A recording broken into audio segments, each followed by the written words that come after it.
విజయవాడలో సీఎం జగన్ పర్యటించారు. అబుల్ కలాం ఆజాద్ జయంతి ఉత్సవాలకు ముఖ్యమంత్రి జగన్మోహన్ రెడ్డి హాజరై ఆజాద్ సేవలను స్మరించుకున్నారు. ముస్లింలకు రిజర్వేషన్లు అమలు చేసిన తొలి వ్యక్తి వైఎస్ఆర్ అని, అన్ని రంగాల్లో మైనార్టీల సంక్షేమానికి ప్రభుత్వం కట్టుబడి ఉందని సీఎం జగన్ అన్నారు. మైనార్టీల అభ్యున్నతి కోసం 2019 నుంచి అనేక మార్పులు తీసుకొచ్చామని, తమ సర్కార్లో డిప్యూటీ సీఎంగా మైనార్టీ వ్యక్తిని నియమించామని ఆయన అన్నారు.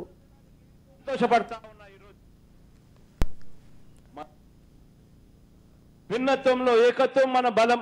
ఒకరినొకరు గౌరవించుకోవడం మన బలం. అల్ప సంఖ్యలో ఉన్న వారికి అండగా నిలబడటం మన బలం.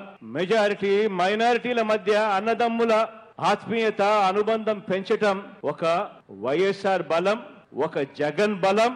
ఇది మన అందరి బలం అని చెప్పి కూడా చెప్పడానికి సంతోషపడతా ఉన్నా. ఈరోజు ఈ ప్రభుత్వం మన అందరిది. ఈరోజు ఇక్కడ ఉన్న ఈ ప్రభుత్వం నా పక్కన తిరిగి చూస్తే ఒక జగన్ కనపడతాడు. జగన్కి ఇటువైపున, జగన్కి అటువైపున. ఈరోజు డిప్యూటీ సీఎంలుగా ఎవరు కనపడతారు అని అంటే ఒక ఎస్సీ కనపడతారు, ఒక ఎస్టీ కనపడతారు, ఒక బీసీ కనపడతారు, ఒక మైనారిటీ కనపడతారు. వీళ్ళందరూ కూడా నా పక్కనే కనిపిస్తారు. మీ బిడ్డ ప్రమాణం చేసిన మొట్టమొదటి రోజు నుంచి కూడా వీళ్ళందరూ కూడా పక్కనే కనిపిస్తారు.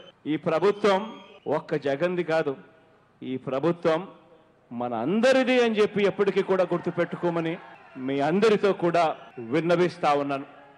ఈ 53 నెలల కాలంలో, ఈ 53 నెలల కాలంలో వివిధ పథకాల కింద ఎప్పుడు కూడా దేశంలో ఎప్పుడు జరగని విధంగా, మన రాష్ట్రంలో ఎప్పుడు ఇంతకు ముందు చూడని విధంగా ప్రతి అడుగులోనూ కూడా పరిపాలనలో చేసే విషయంలో, గవర్నెన్స్ చూపించే విషయంలో ప్రతి అడుగులోనూ కూడా ప్రతి మాటకు ముందు నా ఎస్సీ, నా ఎస్టీ, నా బీసీ, నా మైనారిటీ, నా అగ్రవర్ణ పేదలు అని చెప్పి, నా నిరుపేదలు అని చెప్పి ఎప్పుడు గతంలో ఓనర్షిప్ తీసుకున్న పరిస్థితులు ఎప్పుడూ లేవు.